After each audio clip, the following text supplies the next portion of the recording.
नमस्कार अनि हार्दिक स्वागत गर्दछु तपाईहरू सम्पूर्णलाई मेरो युट्युब च्यानल ज्ञान र जानकारीको तर्फबाट म मनोज लम्साल।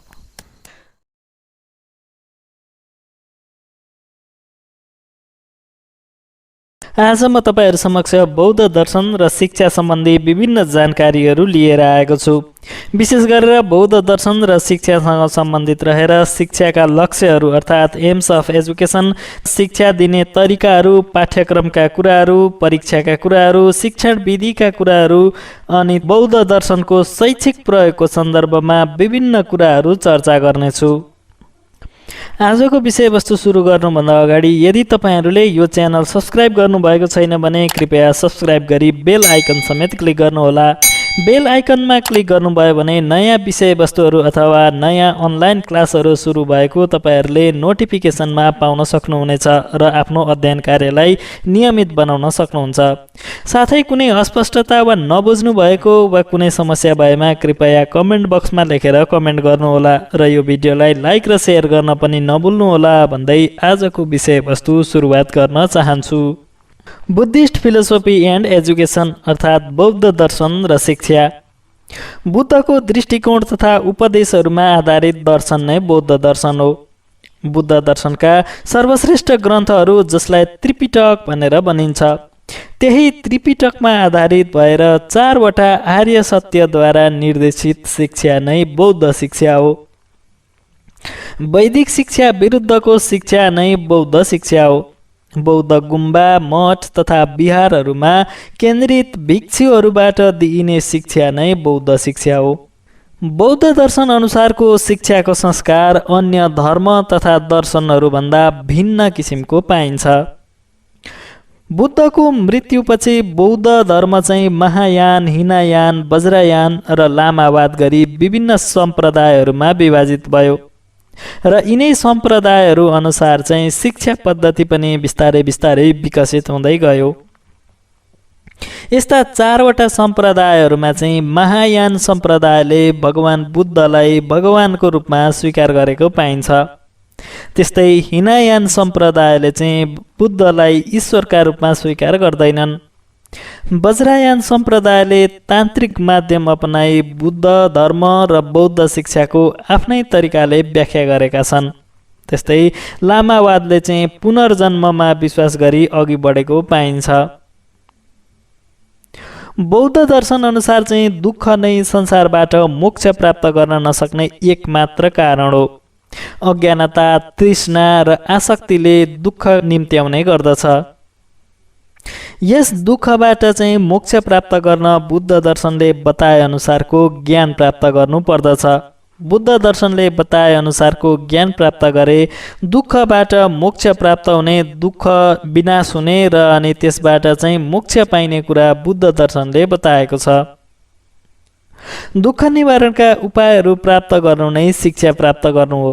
त्यही ज्ञान नै यथार्थ ज्ञान र सही ज्ञान हो र त्यही ज्ञान नै शिक्षा पनि हो।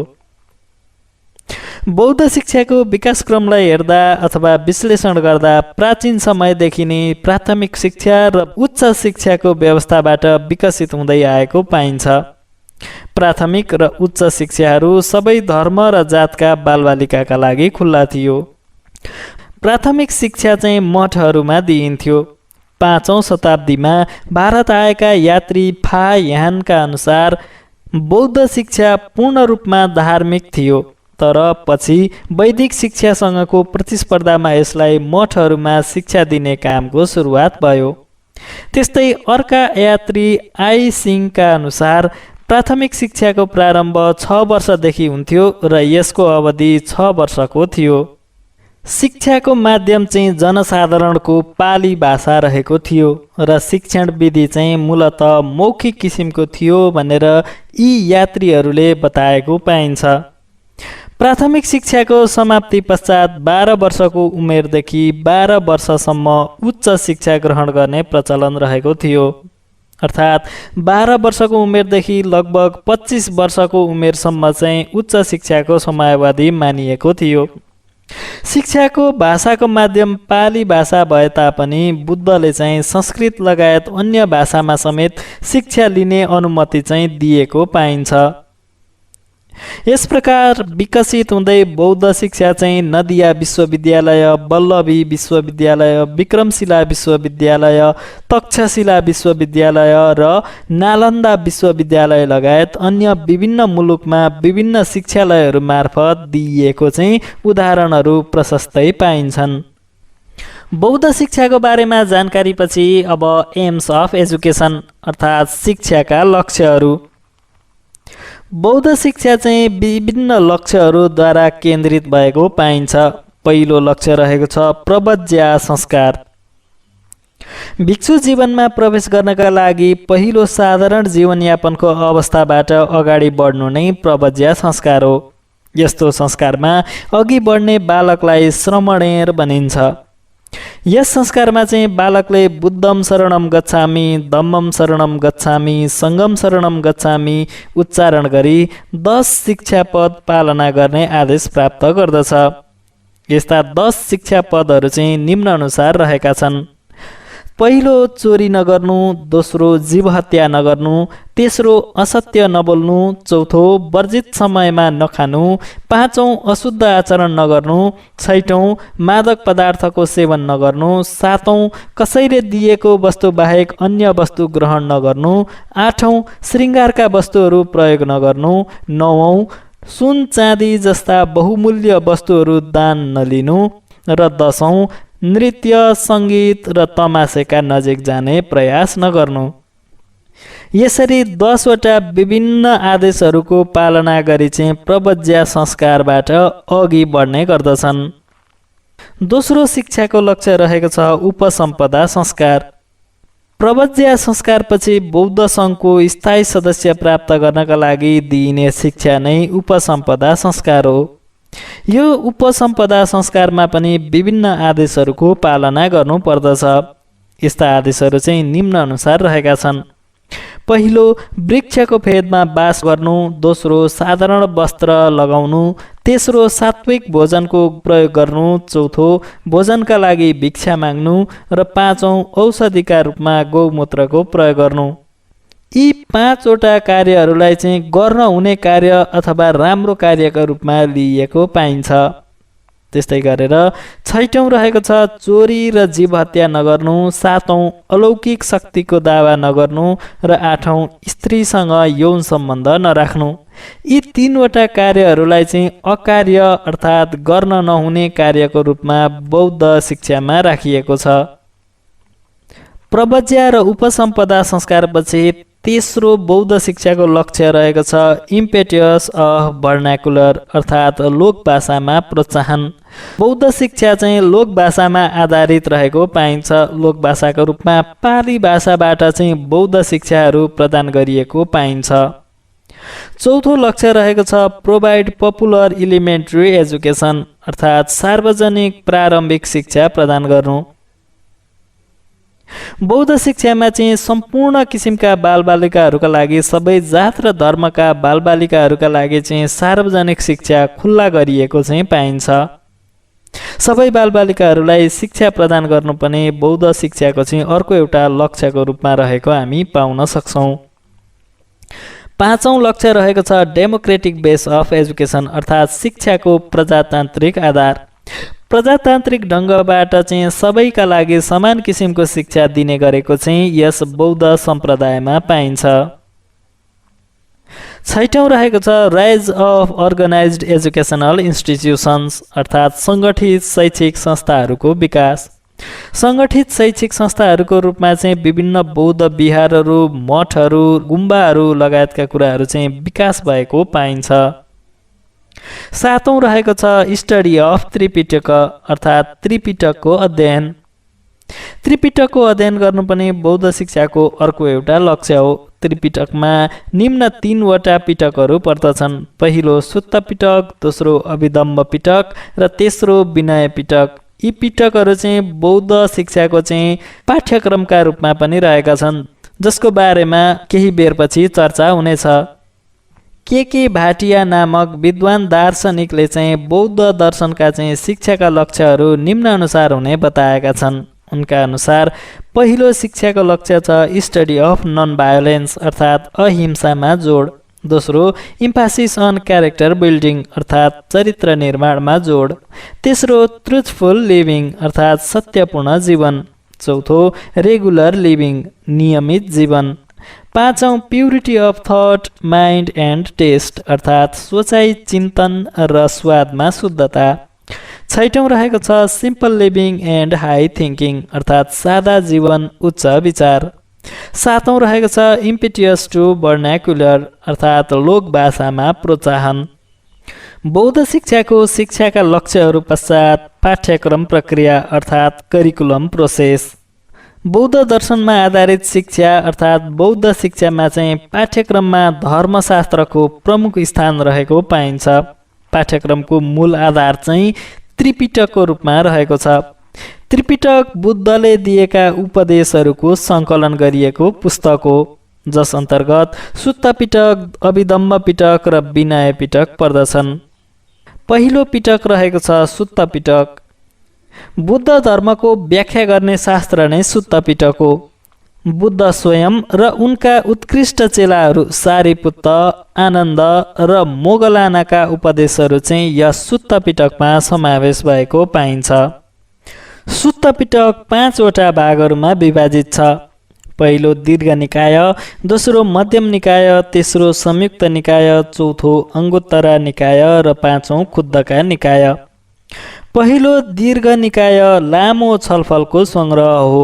दोस्रो मध्यम निकाय छलफलको मध्य भागलाई समेटेको एउटा सङ्ग्रह हो। तेस्रो संयुक्त निकाय भनेको दयाभावका निमित्त सङ्कलित सङ्ग्रह हो। चौथो अङ्गुत्तरा निकाय छलफलको विषयका सङ्ख्याको आधारमा सङ्कलित सङ्ग्रह हो। र पाँचौं खुद्दका निकाय थोरै विषयवस्तु समेटिएको सानो किसिमको सङ्ग्रह हो। पहिलो पिटक सुत्त पिटकपछि दोस्रो पिटक अभिधम्म पिटक। अभिधम्म भनेको मानसिक निकाय वा तत्त्वहरूको विश्लेषणात्मक सिद्धान्त हो। बौद्ध दर्शनको ज्ञान चाहिँ यस अभिधम्म पिटक मार्फत दिइन्छ। बुद्ध दर्शनको दार्शनिक नियमहरू अभिधम्म पिटकमा समावेश भएका छन्। यसको अध्ययनबाट चाहिँ मनको प्रकृतिलाई बुझी मनको कुन अवस्थाले काम गर्दैछ, कुन अवस्थाले काम गर्दै छैन भन्ने थाहा पाई त्यस्तो गलत किसिमको कामबाट चाहिँ मुक्त हुने इच्छा जगाइदिन्छ। तेस्रो पिटक रहेको छ विनय पिटक। बुद्धले भिक्षु र भिक्षुणीका लागि स्वतालिम प्राप्त गर्नका लागि दिइएको संहिता नै विनय पिटक हो। विनय पिटकमा चाहिँ धार्मिक नीति, आचरण, व्यवहार र अनुशासनको शिक्षा पर्दछन्। बुद्धका अनुसार विनयको उत्तम पक्ष भनेको मनलाई अनुशासित गर्नु, असल व्यवहार एवं कर्म गर्नु हो। बुद्धले प्रदान गरेको आचार संहितालाई चाहिँ 2 वटा भागहरूमा बाँडिएको पाइन्छ। पहिलो आचार संहिता।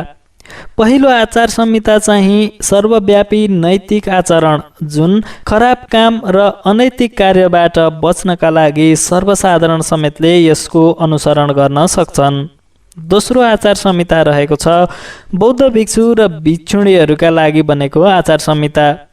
बौद्ध भिक्षु र भिक्षुणीहरूका लागि उनीहरूको सदाचार, परम्परा, कर्तव्य र शिष्टाचारलाई व्यवस्थित अनुगमनका लागि प्रयोग गरिन्छ। त्रिपिटकका अतिरिक्त विभिन्न अन्य कुराहरू समेत पाठ्यक्रममा समावेश गरी शिक्षा चाहिँ बौद्ध शिक्षामा दिइन्छ। जुन अन्य कुराहरू चाहिँ पहिलो रहेको छ 4 आर्य सत्यको शिक्षा। प्रवज्या संस्कारदेखि नै 4 आर्य सत्यबारे दिइने शिक्षा र अष्टाङ्ग मार्गलाई समेत शिक्षामा चाहिँ समावेश गरिएको पाइन्छ। यस्ता 4 वटा आर्य सत्यहरू चाहिँ संसारमा दुःख छ, दुःखको कारण छ, दुःख निवारण गर्न सकिन्छ र दुःखलाई निवारण गर्ने उपायहरू छन्।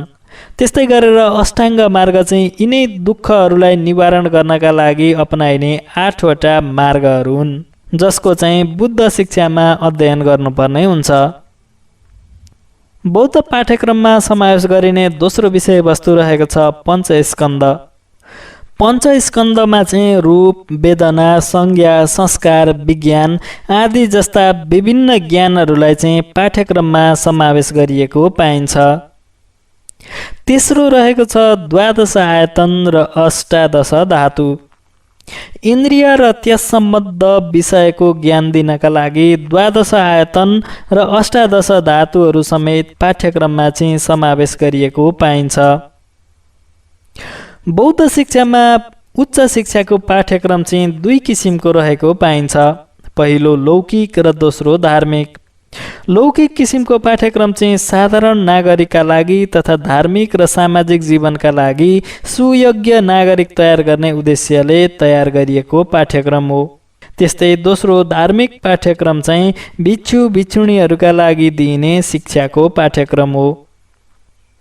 यस प्रकार बौद्ध शिक्षामा चाहिँ विभिन्न किसिमका पाठ्यक्रमहरूको पनि व्यवस्थापन गरिएको चाहिँ पाइन्छ। तेस्रो विषयवस्तुतर्फ प्रवेश गरौँ। तेस्रो विषयवस्तु रहेको छ टिचिङ मेथड इन बुद्धिज्म, अर्थात् बौद्ध शिक्षा प्रणालीमा चाहिँ शिक्षण विधि।